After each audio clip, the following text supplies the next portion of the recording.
Hello and welcome back. It's me, Kisma, and we are doing video 2 of Sacred Landscapes. And now we're going to do stencils. So here's your supplies that you're going to need. And this is the time we choose the Sacred Landscape. I looked at two different ones, Loch Crew Circle, Stone Circle, and then Dun Brian Boru's Sacred Fort. And I love the trees, so I ended up choosing this particular landscape, this fairy mound to work with. So what we're going to do now is we have to transfer everything, and taking a sheet of tracing paper, let's measure out one page only. We don't need to worry about two, we just need to measure one page because we're going to make a stencil of that tree.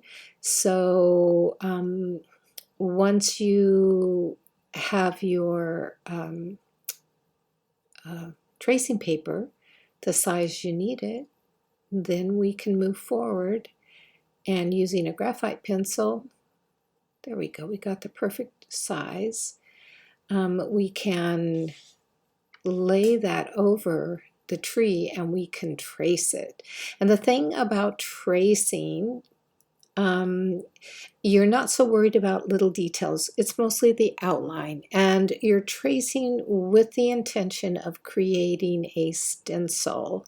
So be aware of that. You don't want really little tiny points and stuff like that. They're hard to cut out. Number one, you can do it, but they're harder to cut out. So you see how I'm just generally tracing the tree, checking every now and then to make sure I have the components that I want in it. Like, for example, that lovely branch hanging down there. I want that. And you don't have to worry about it being identical to the picture because, well, it's your sort of imaginary sacred landscape too. Now, this tree doesn't have roots sticking out, but I'm going to add them. So once we have our main item traced out, just go ahead and just sketch in a little bit of the surrounding landscape. And you're going to use that just for layout purposes, for blocking on the page, not for anything else, and creating a horizon line. All right, so here we go. We're laying it out and finding the placement for it, and grab your sacred stones that you painted in the sacred stone circle. I'm placing it there to the right. And I'm going to put my tree about half in the middle of the page to the left. So I think that looks okay. So you can see what I'm going to do here. I am going to put the sense of the hill behind it. I'm not worried so much about any of the other trees. That'll just be background blur. All right, now we're ready to make our stencil. Take a sheet of stencil paper, and all you're going to do is place it over that tissue paper. And using a Sharpie, you're going to trace the item you want to use for the stencil.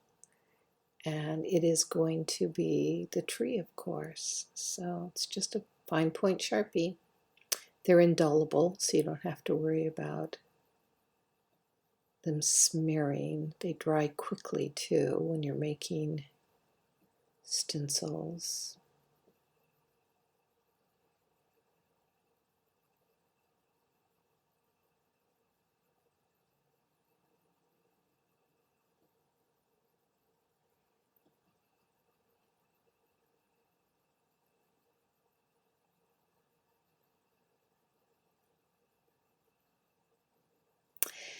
If you really want to do this tree, if you send me an email, I can send you a copy of the tissue paper And then you can just make your own stencil from that. kismareedling@gmail.com.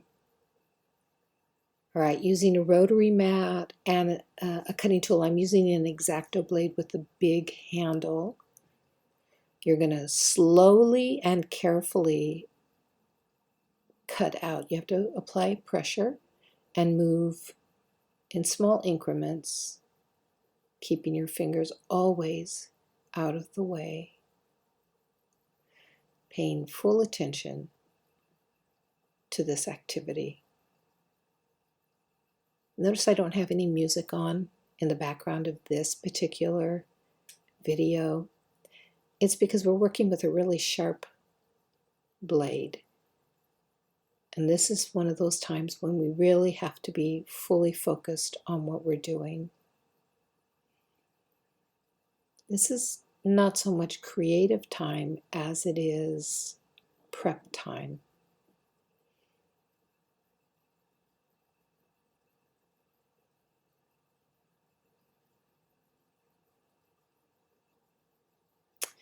And then pop that out. And if you need to get little areas with your X-Acto knife again, then just go over them. Most of the time they do pop out if you work with them gently. You can rip a stencil though, just so you know.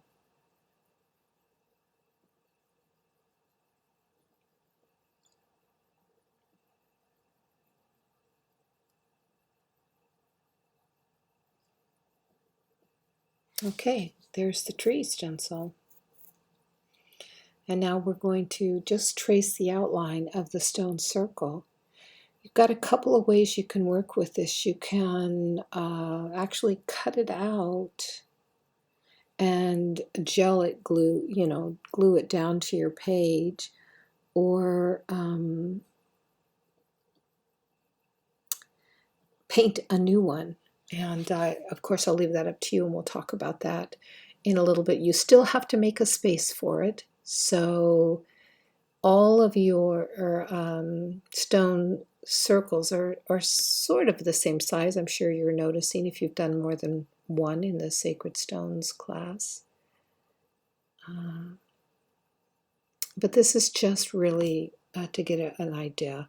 So do the same thing. Use your X-Acto blade and cut this one out as well.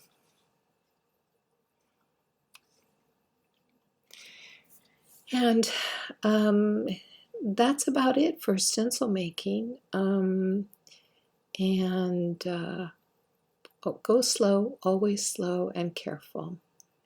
And I will see you in video 3.